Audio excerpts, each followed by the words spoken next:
12가지 인생의 법칙 중 당신 자신을 도와줘야 할 사람처럼 대하라. 여러분은 세계에서 가장 오래된 이야기 창세기를 아시나요? 창세기 이야기는 중동에서 기원한 두 편의 창조 설화를 조합한 이야기입니다. 기록되어 있는 제사장 문서를 보면 하나님은 말씀으로 우주를 창조한다. 하나님은 처음에 빛과 물과 땅이 있으라 말했고 그 후에는 식물과 하늘이 있으라 말했다. 그 후에도 하나님은 역시 말씀으로 새와 들짐승과 물고기를 창조하였다. 마지막으로 자신의 형상을 본떠 인간을 남자와 여자로 창조했다. 이것이 바로 창세기의 대략적인 내용입니다. 과학적 세계관이 등장하기 전 현실 세계를 이해하는 방식은 매우 달랐고 인생을 이야기나 연극과 유사한 것으로 생각하였습니다. 경험의 세계에는 세 가지 원초적 구성의 요소가 있습니다. 바로 혼돈, 질서, 혼돈과 질서를 중재하는 과정입니다. 이 과정을 요즘 말로 의식이라고 합니다. 우리는 혼돈과 질서에 영원히 예속된 까닭에 존재의 정당성에 의혹을 품고 절망에 빠지며 우리 자신을 제대로 돌보지 못합니다.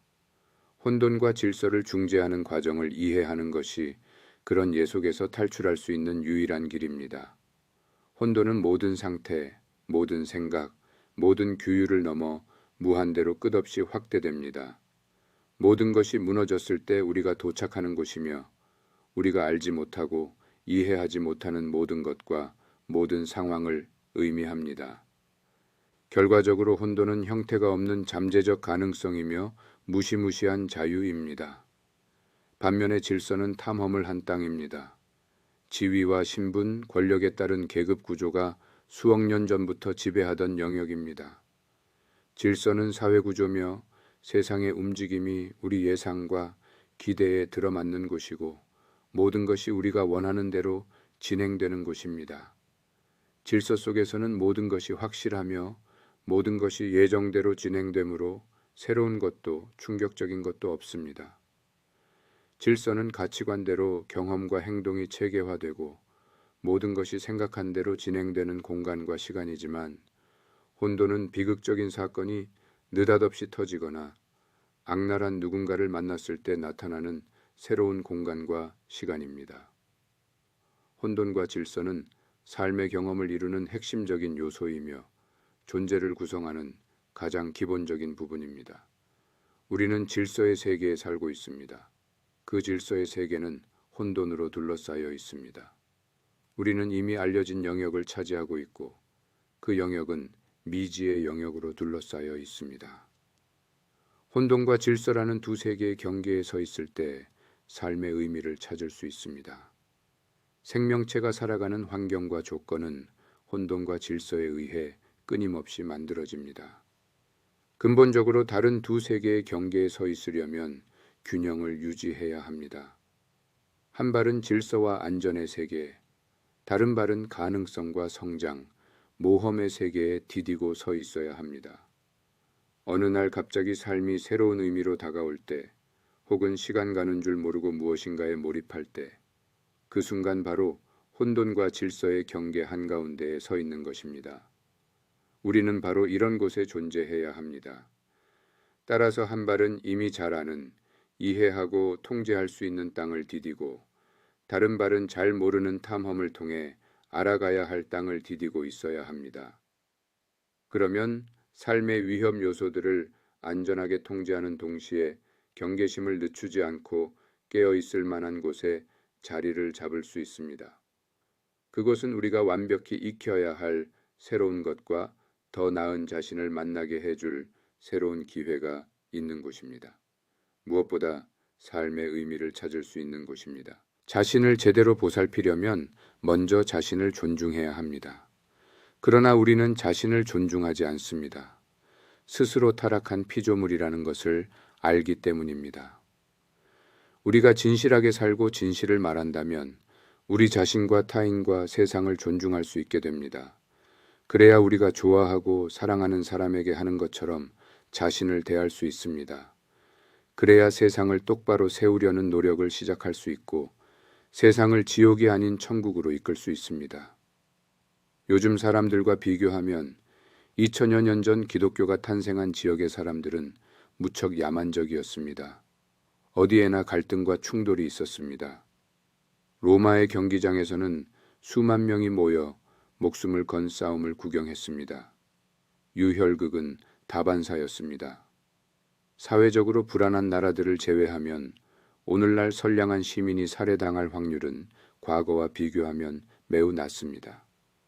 과거 사회에서 도덕적으로 가장 중요한 과제는 폭력적이고 충동적인 이기주의와 무한한 탐욕, 야만성을 통제하는 것이었습니다. 공격적이고 파격적인 성향을 지닌 사람은 지금도 존재하지만 그들도 그런 행동이 나쁘다는 걸 알기 때문에 그런 성향을 억제하려고 노력합니다. 그런데 최근 들어 끔찍한 과거에도 없던 문제가 생겼습니다. 요즘 사람들은 인간은 오만하고 자기중심적이어서 항상 자신만을 위한다고 생각합니다. 냉소주의가 널리 퍼져 있어 이런 생각은 거의 진실처럼 되어버렸습니다. 하지만 모든 사람이 자기중심적인 것은 아닙니다. 오히려 정반대의 문제에 시달리는 사람이 더 많습니다.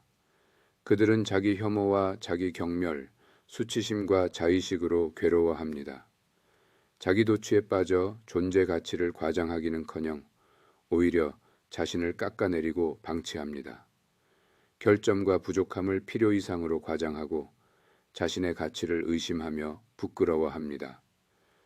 그러면서도 다른 사람들은 고통받으면 안 된다고 생각해서 그들을 돕는 데 발벗고 나섭니다. 동물을 보살피고 배려하는데도 정성을 다합니다. 하지만 정작 자신은 제대로 돌보지 않습니다. 저자는 스위스의 저명한 심층 심리학자 카를 융그로부터 남에게 대접받고자 하는 대로 남을 대접하라와 내 이웃을 내 몸처럼 사랑하라 라는 가르침에 대한 두 가지 중요한 교훈을 얻었다고 합니다. 첫째는 두 가르침이 미덕과 아무런 상관이 없다는 것이고, 둘째는 두 가르침 모두 명령이나 지시가 아니라 남과 나의 관계를 설명하고 있다는 점입니다. 예컨대 내 가족이나 친구, 연인을 대할 때 그들을 챙기는 것만큼이나 최선을 다해 나 자신을 챙겨야 한다는 것입니다. 그들 역시 마찬가지입니다. 우리는 모두 존중받아 마땅합니다. 여러분들도 존중받을 자격이 있습니다.